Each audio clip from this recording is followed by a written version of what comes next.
5 gaingon, anong na may kamatay, no? Kahit di siya gusto mamatay. And that is really kanang, kitang tanang mo nag-experience ko taan na o kanang, mag-gusto about death, o kanang, sa manay, marag adlok man paminawan.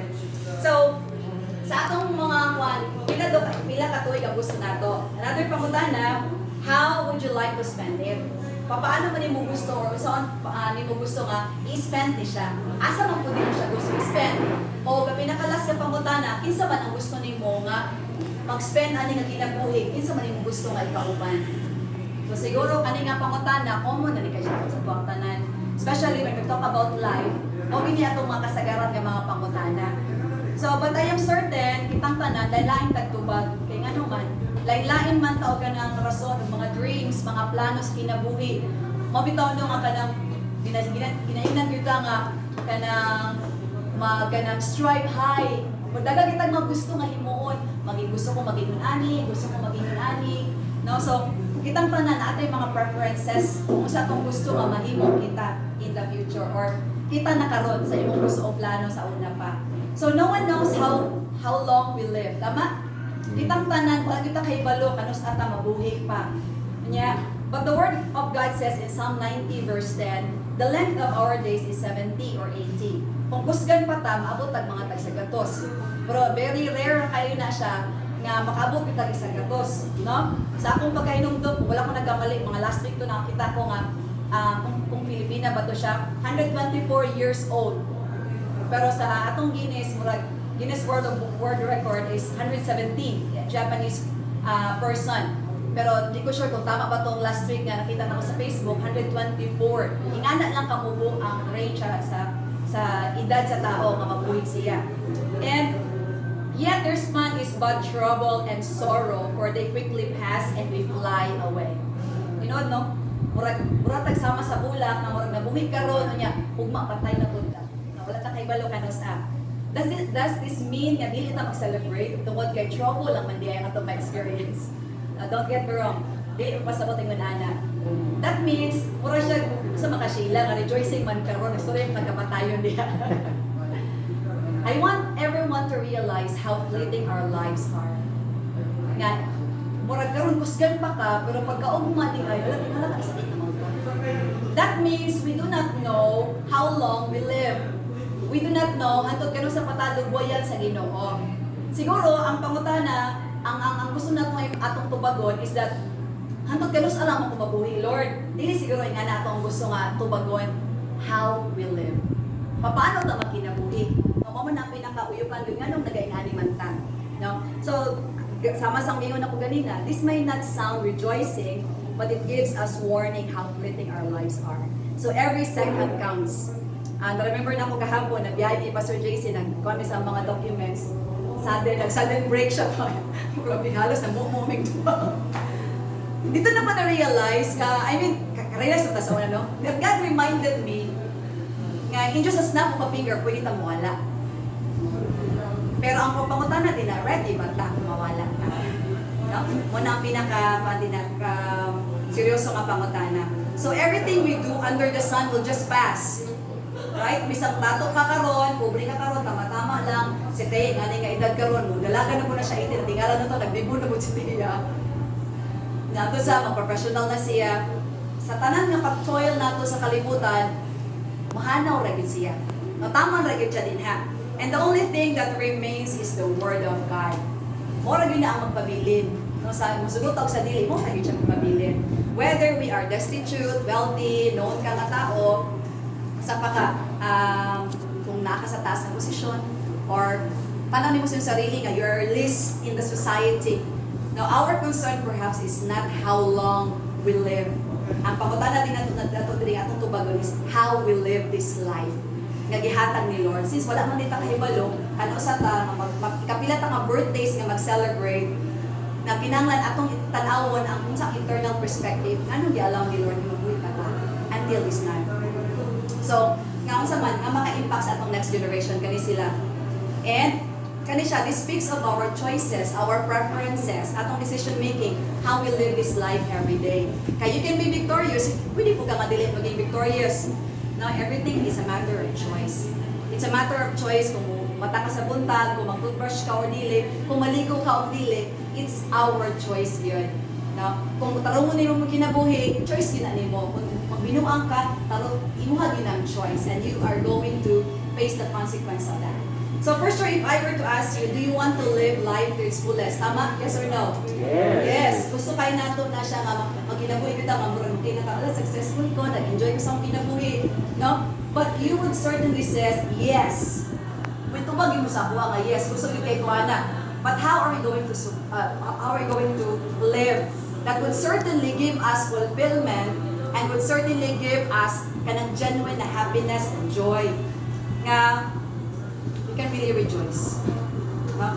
So, siguro, pag-acquire na itong money, lipay ta dili. Lipay, uy, no, makapalit ko sa siyong gusto. Nakay trabaho, lipay ka dili. Lipay ta.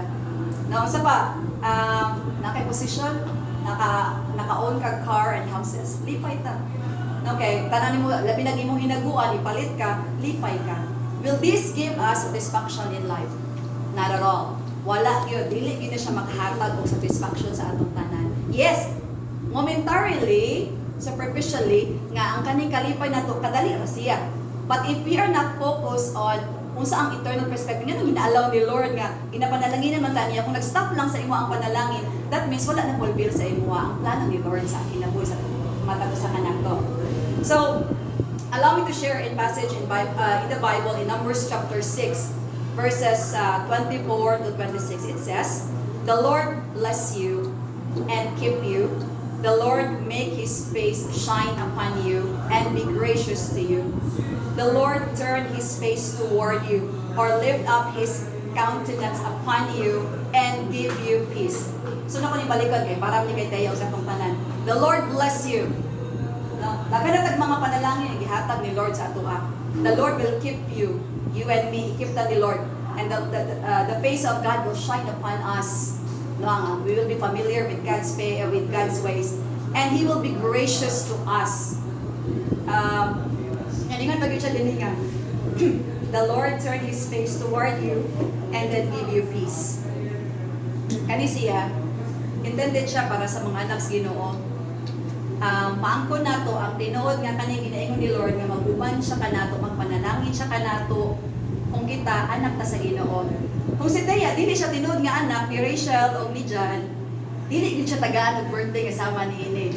No? Kung si Suping ihang friend, pwede man siya tagag regalo, pero dili pod maghanda si John o si Rachel kasama ani ka kuan, no, kamaayo. So that means nga ang mga kaning pulong mag-isulti ni Lord is para sa mga tao nga iyaha. No, kapag mga nakaila sa Ginoo. So you ask yourself now, anak ba sa Ginoo? Siguro anak sa Ginoo. Pero hopefully before we end karon nga gabi nga makaingon ta anak na ko sa Ginoo. Okay, let's start with the bless you. The Lord bless you. Unsa man nag-bless ni Lord sa inyo this time? God bless you with life. Kanihin ka, makakaon ka, makasimhot ka, you have your own color of your eyes, imong hair, although ipakuloran lang na nimo karon, iman ang enhance imong self. No, pero kanay mo ang kuan, mapatina ta, labi na ka lang natin sa ingani nga age. No, so kay nagkawas atong mga puti sa buhok. Ang color sa skin, itagaan pagsama ni Lord. No, tungod kay special ta, unique ta before Him. Sa pa, itagaan ta niya good health. Karon na pa ta naka-celebrate ta. And then sa pa, material, financial blessing, itagaan ta ni Lord. Good relationship, no? Sa pa, trabaho, good education, nakahuman ang halos sa tuwatanan. O ba, nagsugod pa lang. Yan, sa pa, pamilya. Importante ang pamilya. Family is a blessing that comes from the Lord. No? Ang pamilya, ang mga anak, mga heritage na siya. Sila, kita, kay anak mong punta sa atong maginikanan. Kita nga, kuhan sa Ginoo, ipiyalan o mga anak o magiging anak, we are responsible sa ilang kinabuhi. Kung kisa ni nga pamilya ang ihata sa tuwa, dili ta kabuot kung kisa atong magiging pamilya. Si Lord ang nag-appoint nga sila atong mamagpapa. Si Teo, di siya kabuot nga, dili ko ni mo mamagpapa, di siya kabuot, anak. No? That means nga, gialaw ni Lord ang kita nga mabilong ta sa atong mga family for a reason, na siya purpose. And God is expecting sa gikan sa atua that we will be good steward. Maging steward sa atong family, sa atong pag-take good care sa ilaha. Kaya kung ang ginikanan daw, dili daw sila responsable. Sa itong gingon sa Proverbs, may pa daw, butangan daw pisi ang ilang liog. Lahat kayo nung term na, pero mo man naging sa my word God. Butangan daw pisi ang ilang liog, panyatambong dito sa dagat. That's how serious God is when He talks about family. No, kay God wants relationship. Kaya gusto ganin ni Lord na magkaroon ng relationship sa ato ang tanan. And seryoso siya when we like fellowship ta or kanang mag-relate ta sa atong family. Kanya kaning mga butangan ni kanang accountable ta sa aning mga butangan. Kaning ipagpiyal ni Lord sa tuwa karon. Kaning mapanalangin gihatag niya, we are accountable of this. Kung naging steward ba ta or dili. Kaya kung kapiyalan ba ta sa gamayng butang, piyalan ta ni Lord sa daghang butang. And these are earthly blessings. No, superficial lang, mawala lang, dayon. But pareho na siguro din nga, paano man yung maging true sa ako, Sheila, that I will be blessed. The Lord said, I will bless you. No? Isa lang ang akong tubag-ana. Isa when we acknowledge the blesser and not only the blessing. When we put our focus on the blessings, dili na sa blesser who is the giver of life, mo na nang magkasalimuang na atong life. Ano man, we can be more materialistic.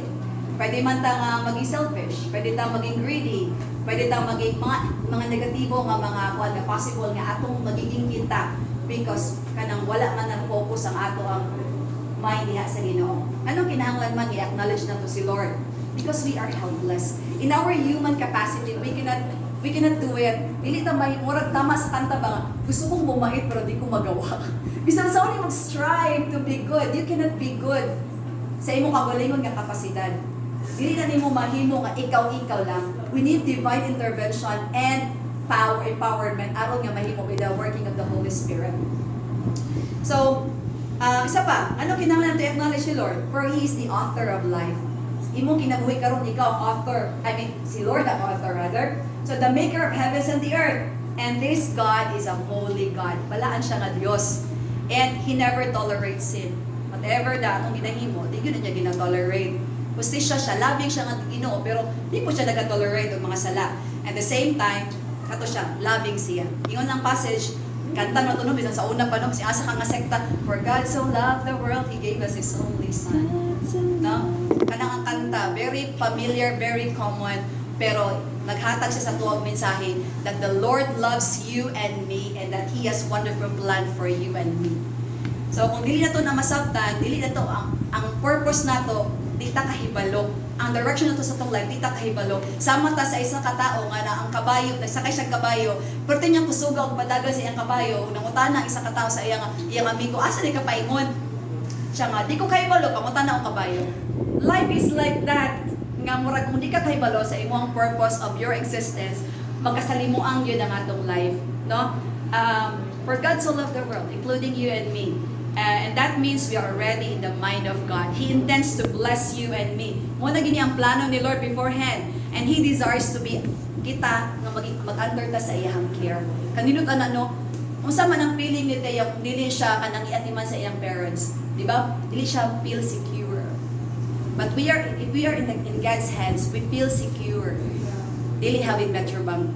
Secure in the Lord, no? Bisan na pa kay finances ug mga insurances, dili gyud na nimo feel ang security. Dili lang sa earth, sige, pwede ka matagaan. But security sa imong kinabuhi, sa imong eternal na kuan, dili gyud na siya makahatag sa tuwa. And sa pagingon niya, I will keep you. God said, I will keep you. Gusto sa Ginoo nga magkaroon siya ka ng fellowship ta sa iya ha. Gusto niya magkaroon tag eternal life, and He promised to guide and direct us. He wanted us to experience abundant life that the world cannot offer. Yeah, He wants to free us from old life. Mula gina, gusto kong bumait, yun na nimo mahimo without the empowering of the Holy Spirit. Gusto ni Lord nga tabangan ta ang kaning bad habits nato matanggal sa atoa, kaning mga bondages, mga dark past, and kaning mga sala. Unsa maning sala? Unsa itong mga sala, mga kids? Utang nga atong mga ginaisip nasa atong kasing-kasing o ginahimo nga dili malipay ang Ginoo. Bisan din kasi imong mind, damihan niya tulakon ay actually nakasalan na ka, gitulak na siya. Damihan niya siya patyon ay nakapatay na ka sa imong mind pala. So those are sins. Ay gamay lang man to, white lies lang man to. Are there white lies before God? Wala. Sala gid siya gihapon before God.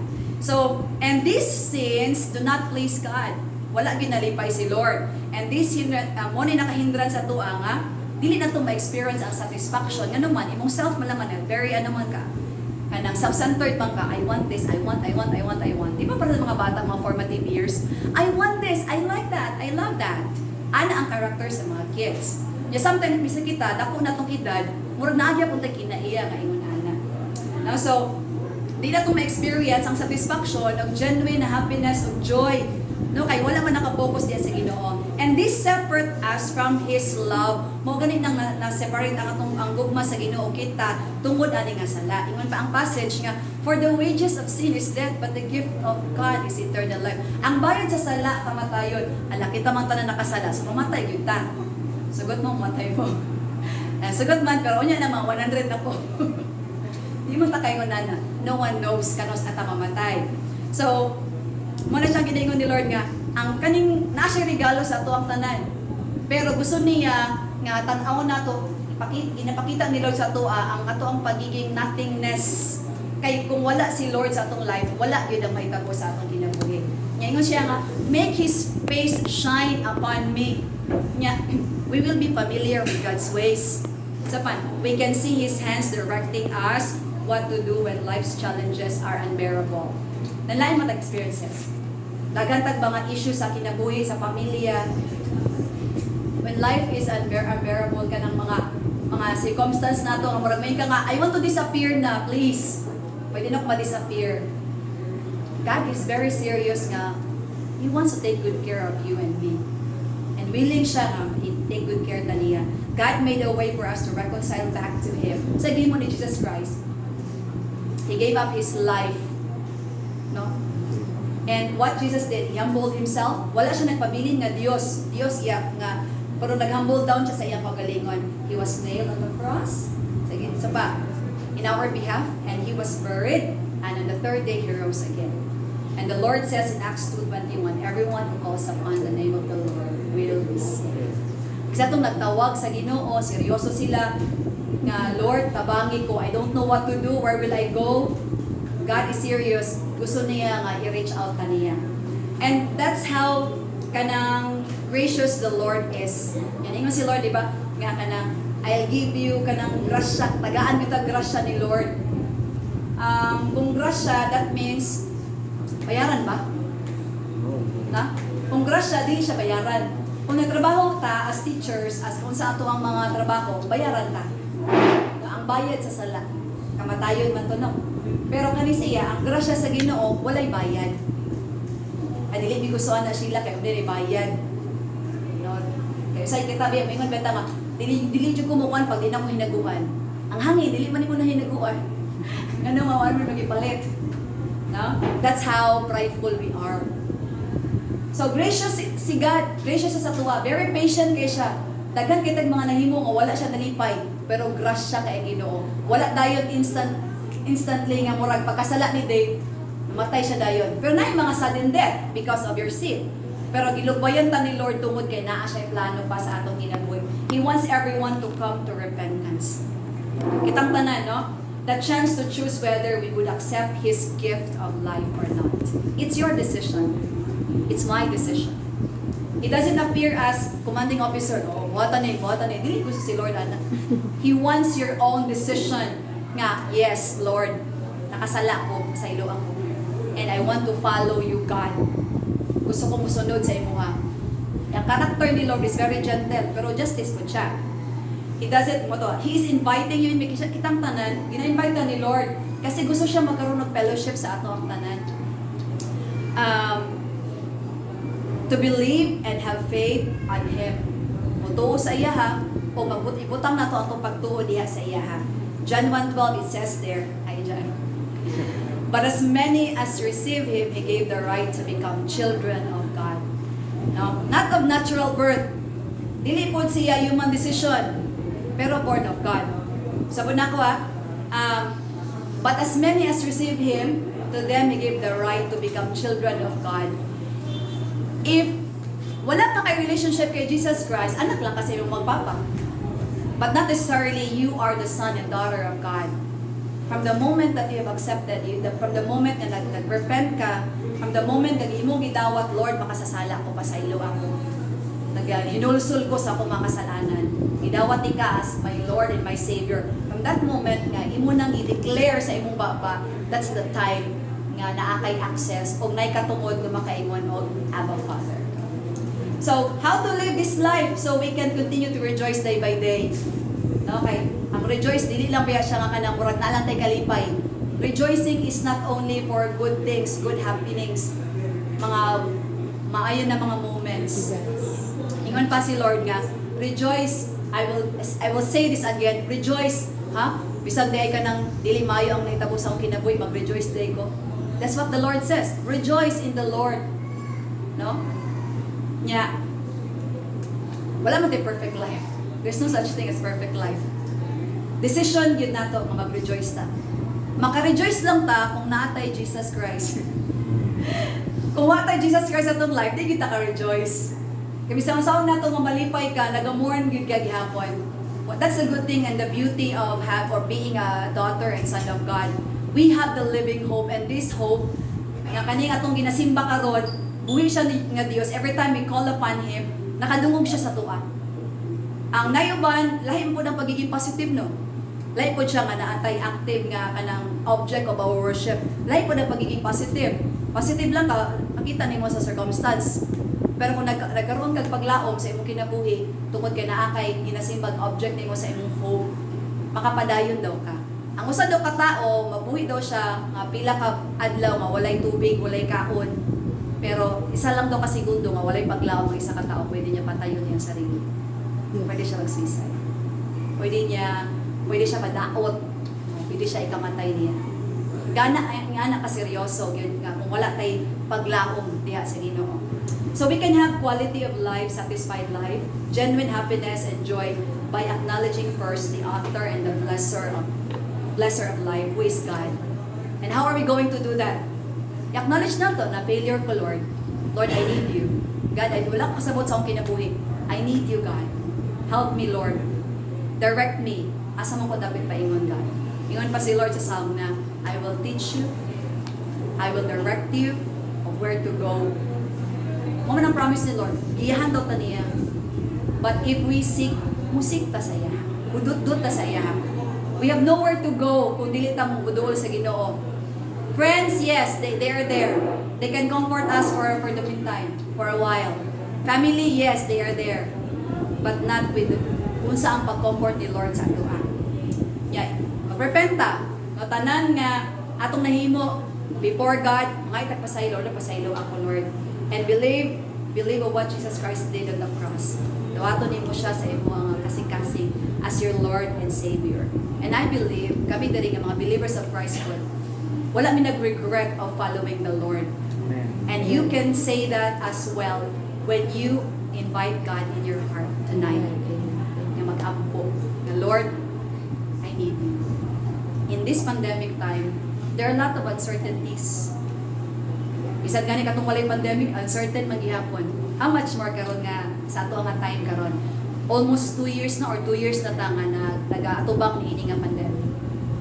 Anytime pwede gyud ta nga ma-inflict. Anytime pwede ta nga ma-disgrasya. Anytime pwede ta nga kanang madaot ta, mawala ta. Pero kita nga mga katong mga naay kasiguro naay hope. We hope in the Lord. We boast in the Lord. We don't boast of what we have right now. Kay dili man ta makaboast aning tanan. Yes, I have secure job. Okay, ang paycheck nako. Okay, ngani nag-arrange ni nani. I have beautiful house and whatsoever. But this will not give satisfaction. Dili ni makahatag sa tuwa kung tinuod ay nga kalipay. Commentary lang, kalipay, no? So, there's no such thing as shortcut. Now, if we want to be blessed by God, if we want God to keep us, to make His face shine upon us, and would be gracious to us, come to the Lord. Come to the Lord. Siguro, I will request everyone to stand and ask Pastor Albert maybe to close us in prayer. Basta wala pa din mo na-offer mo na yung life kay Lord. Maybe this is the best time for you to do it. Okay, mag-pray tayo. Our Heavenly Father, salamat kami kay ang kinabuhi namo sa kalibutan, dili gyud siya aksidente. Na kay purpose, every one of us, si Tia, na kay intentional ang imong paghatag sa among life, kay doon na kay maayong tuyo. So therefore, naghangyo mi karon nga gabi nga imong tabangan ang matag usa nga ma-fulfill ang imong katuyuan. Aron nga ikaw ang pasidunggan, o niya mahimo kami nga fruitful. Hatag mi og glory sa imong pangalan. Ug bisan unsa man ang among nakaraan, ang among nangagi, nakasabot kami nga tungod sa imong grasya, kami makapadayon gihapon kung moduol mi kanimo. So salamat sa imong pahinumdom karon nga gabi sa matag usa. Tuguti amahan nga i-celebrate namo ang kinabuhi uban ang pagtahod o tinuod nga pag-ila kanimo kay ikaw man ang giver of life. So tabangi karon ang matag usa, lalo na katong nag-decide nga mutuo kanimo ug mudawat sa imong anak nga si Jesus nga mao ang nagpakamatay aron nga mahatagan kami kaluwasan. Ug tuguti Ginoo nga ang among kasing-kasing hunahuna kanunay bukas aron nga ikaw pasidunggan, ikaw simbahon, ikaw alagaron nga matinud-anon. Salamat sa kinabuhi ni Tia, ikaw magpadayon sa pagatiman kaniya ug bisan pa man Ginoo sa iyang mga ginikanan kay Rizal, kay Jan, aron nga sila ang tibuok pamilya makahiusa ang ilang i-priority sa ilang kinabuhi mao nga daygon ka tungod kay naa sa imong tinuod nga katagbawan ug kalipay niining kinabuhian. Dalaygon ka sa walay katapusan, nalangin ang matag usa in Jesus name. Amen. Salamat.